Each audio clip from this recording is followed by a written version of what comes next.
Hi friends, this is Sarah. Welcome to Crafting and Relaxing. Thank you so very much for joining me. I'm headed for 5,000 subscribers and I really appreciate it. If you haven't taken the time, be sure to click subscribe and come back again. And I just really appreciate it. Here I'm showing you, this isn't fussy cutting, this is what I call lazy cutting. If you have a die that has a cute little border, you can just take your scissors and run it around behind them. Obviously, I've sped this up. It doesn't have to be perfect, and then it'll glue on and look lovely. So here I decided I wanted the egg to have backing and dimension. So I layered a piece of paper behind it. We cut out dies all the time and lay them down on a piece of paper. I have one that's a circle like that says hello across the middle. We all have flowers or stars or different shapes, but if you want to have another layer behind it, just take your scissors and get pretty close. You can see it's not exact on the back, but it works great. I was lazy on my cutting, so that's why I have to hold it there with my glue. I could have easily taken the two parts apart, put glue very carefully all over the back of the die, and then put them together. I just wanted to be sure that it lined up okay because I'm a lazy cutter. So I guess that's what I call lazy cutting. It's not really fussy cutting, but you do have to use a pair of scissors. Then I had this ribbon. I think I'm not sure. Maybe Kelly sent this to me. Somebody sent this to me. My Happy Mail was wrapped in it. And I love it. So I appreciate you. And I'm sorry that I'm not 100% sure who sent it to me. My room was such a mess that I went through and tried to clean up. I have a habit of setting mail aside and leaving it out on the counter until I have properly thanked the person. And I know that we don't always have to say thank you, but that's just how I was raised. I can't help it. And then everything kind of got crazy in our world and my thank yous piled up. So this weekend I started cleaning up and I do owe thank yous. I haven't forgotten. But I never expect you guys to send me thank yous, just so you know. It's just, I don't know. I just can't let it go. Like I wake up in the night thinking, did I remember to send Robin a thank you? Okay. I layered my egg and then I decided I wanted another layer in the background. And I assure you, this card is super cute. The dot paper, this bluish paper with the dots, does not read well on camera. I don't know why, but it's really cute. And then I just wanted a little bit of texture. These cards, I wanted to be sure they mailed nicely. I'm trying to avoid going to the post office. It's kind of a project and I knew I wouldn't have time right now. I wanted to get these mailed today. So I just used my thin foam. This is a really nice roll of foam that I absolutely appreciate that A Date with My Craft Room, Tasha, pushed me to buy when we were at Expo or CKC. But it's a little thinner than like the Dollar Tree ones. And so it does mail really well. I was just trying to make it so that I didn't have a ridge where that ribbon was because the ribbon's a nice thick ribbon. So that's a trick. If you're trying to layer up, you can use layers of paper or you can use foam mount to help you get over another embellishment or a ribbon, whatever it might be, just so you don't get that ridge. That being said, if I had glued that egg down over that ribbon and sent it, the recipient would not have been upset, right? It still would have been a perfectly cute card. So I left the space, the ribbon's running through it. Then I'll show you how I'm going to connect it. I used art glitter glue right in the middle. I don't know for sure if it would have showed at the edges, but then I came back with Hermodotto, which is discontinued, but pretty much any tape runner or double-sided tape would work there. I would probably use that instead of a wet glue because sometimes a wet glue will show through on a ribbon. Then I'm using my Tuesday morning adhesive. It's very inexpensive. That's why I use miles and miles of it. But I've been using those Gina K tape runners and I really like those. And I like not having to go back and peel off the white, this part. Tape runners are more expensive and then sometimes I feel bad about those plastic casings. I figure that's probably not quite as good for the world as just peeling off this white tape layer. I don't know. I'm no expert on environmental issues, but these are things I think of. I guess I have a lot of free time. Then I'm going to wrap the ribbon right around the edge, get the dots all centered up. That plaid paper is cute, isn't it? Nothing says spring like a Easter plaid. I went off camera a little bit, but I'm peeling off all those white things. Again, it's foam mount. You got to get the extra layer off.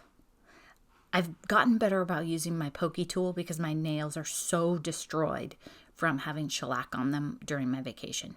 So I'm trying to get the layers to come back and be healthy. And then I'm going to put it on a white base, and I'm just looking at it to see how it looks and if everything lines up.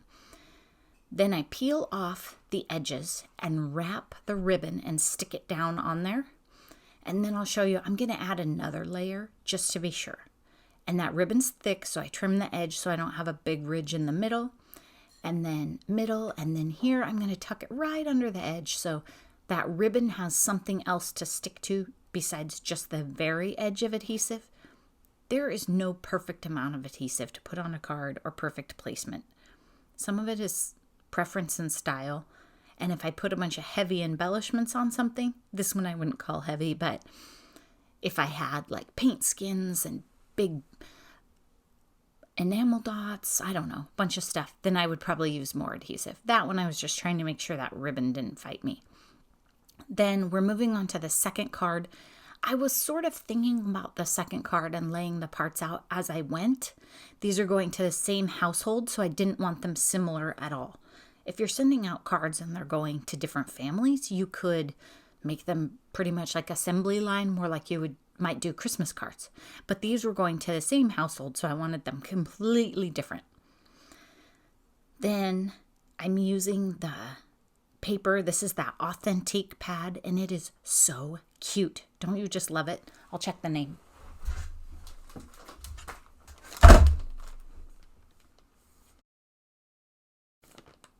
It's Authentique, and the collection is called Eastertime. Tasha from A Date with My Craft Room sent me Happy Mail last year with Easter stuff in it, and this is like my little Easter kit. She did all these die cuts for me, including the bunny with the bow on it, and sent me the 6x6, and you know how I feel about 6x6s. Pretty much never met one I didn't like. So it's just fun. It's like my little tiny Easter kit. Those of you who watch my channel, you know I don't do a lot of holiday stuff and seasonal just because I'm so messy. I mean, the reality of it is it's hard for me to find that stuff. You get behind, you miss the window. So these two cards, at one point during making these, I set a timer. I was like, you have to get these done or Easter's going to come and go. And that's kind of how I look at it. Like at some point you just have to put it together. Put the paint on the canvas. That Easter die is super cute. The E and the rest of the word are separate, so that gives you some flexibility. Sorry, I'm off camera again, and I'm just coming in with my Tim Holtz pokey tool. That is in the description below, has my Amazon store, and that item is in there. I love that for touching up glue, picking things off that shouldn't have been there, poking out die cuts. I use it for all kinds of stuff. And then you see me take off the layers on my adhesive all the time with it now. I've gotten better about that. Daniela Hayes uses a knife a lot or a pokey tool, and I've started doing that because I think it's probably better for my nails. Then I slowed it down so you can actually see when I hold it up. How cute is that? And I love the little nature scene behind that brown bunny. I think it's pretty fun to have some brown on an Easter card just because it's different. Kind of mixes it up a little. On these cards, you can see that I have like 1/8 inch borders all around. There's no rhyme or reason. If you like 1/4 inch borders, fine. When you make enough cards, you will know the measurements of your paper and what you like. Write it down and use it. Okay, I put the eye on the bunny, then I wasn't sure it was in the right place, then I moved it a little, then I just gave up because it's kind of weird and I didn't know how his head should be tipped. I don't know. Maybe you guys would have left the eye on the bunny. I'm not sure. Then I looked at it and I decided, okay, let's put some enamel dots on it. Let's just put them in a different spot. So I came back in with those enamel dots. I think they're from a wedding collection and they are just perfect. And I put them down below on the card and I'll show you in a minute. Sorry about that clunk. That's Wilson wandering around in the background. my buddy. And the heavy breathing, that's him. Okay, so you can see I put those enamel dots down at the bottom, and these are my cards. They're done. But then I couldn't take it, of course, right? So I got my Wink of Stella marker, which doesn't show in my videos at all. Sorry. And just added some glitter to the E. This is not the proper sequence. To be clear, put the glitter on your E before you glue it down, because then you don't have to worry about coloring the right spot. Same here, right?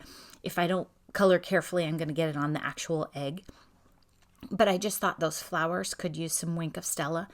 If I was good at Nouveau drops, I would have taken those yellow Nouveau drops or those orange ones and put little tiny centers in the card on the right, the flower card. How cute would that be?